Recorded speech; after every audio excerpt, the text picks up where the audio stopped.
दल के मीट को देखते हैं अपने अपने अखबार में, अपने मीडिया में, उनका संपर्क रहता है, तो बराबर बातों को मुख्यमंत्री से लेके और जो बीआरडी के लोग उनके सामने रखते हैं।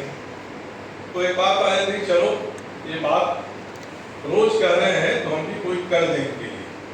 उन्हें घोषणा किया, स्वागत हुआ, वो बहुत खुश हुए, और वो घोषणा लागू नहीं। ये घोषणा नहीं लागू हुई, इसका मतलब है कि ये घोषणा बड़ी ईमानदारी के साथ नहीं की गई। ये घोषणा कुछ समय खरीदने के लिए की गई थी। एक घोषणा हो गई है तो कुछ पत्रकार जो हैं इस घोषणा को सही मानकर कुछ समय तक प्रफुल्लित रहेंगे, प्रसन्न रहेंगे। जैसे आज प्रीतम जी कह रहे थे कि जाते हैं, यहाँ जाते हैं, वहाँ जाते हैं, पूछते हैं, नहीं मिलता है, जानकारी नहीं मिलती। हम आश्वस्त हैं कि कुछ हुआ है, जो हुआ है वो हमारे हक में नहीं हो रहा है। तो क्यों नहीं हो रहा है, हम कारण खोजते हैं। मगर कारण का समाधान तभी होगा जब ये घोषणा उस उद्देश्य से की गई हो जिस उद्देश्य से आप समझते हैं कि घोषणा की गई है।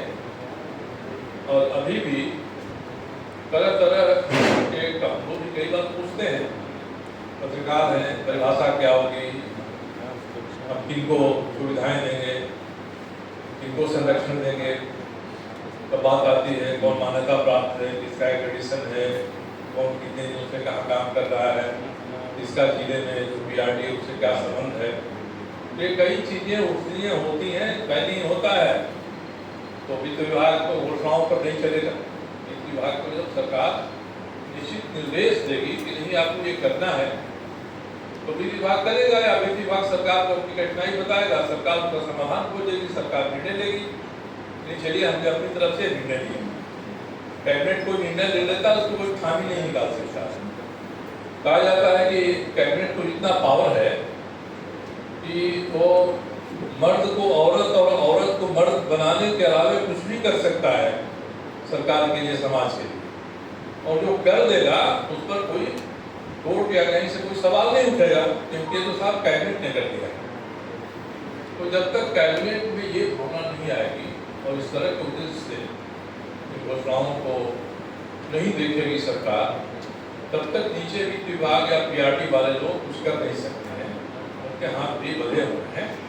इसलिए सत्ता के सर्वोच्च स्तर पर जो बैठा हुआ समूह है, उस समूह को ही बार बार अगर हम लोग परेशान करें, उसका दरवाजा खटखटाएं, तब कोई रास्ता निकल सकता है। जो कई संगठन बने हुए हैं पत्रकार जगत में, ये संगठन भी अगर आपस में मिलकर बैठकर तय करते हैं, एक हम लोग सर्वस्वीकृत रास्ता तैयार करते हैं, इसको लेकर हम सरकार के पास जाएं, साहब इतना तो आप कर दीजिए, उसके बाद आगे का होगा क्या होगा देखा जाएगा।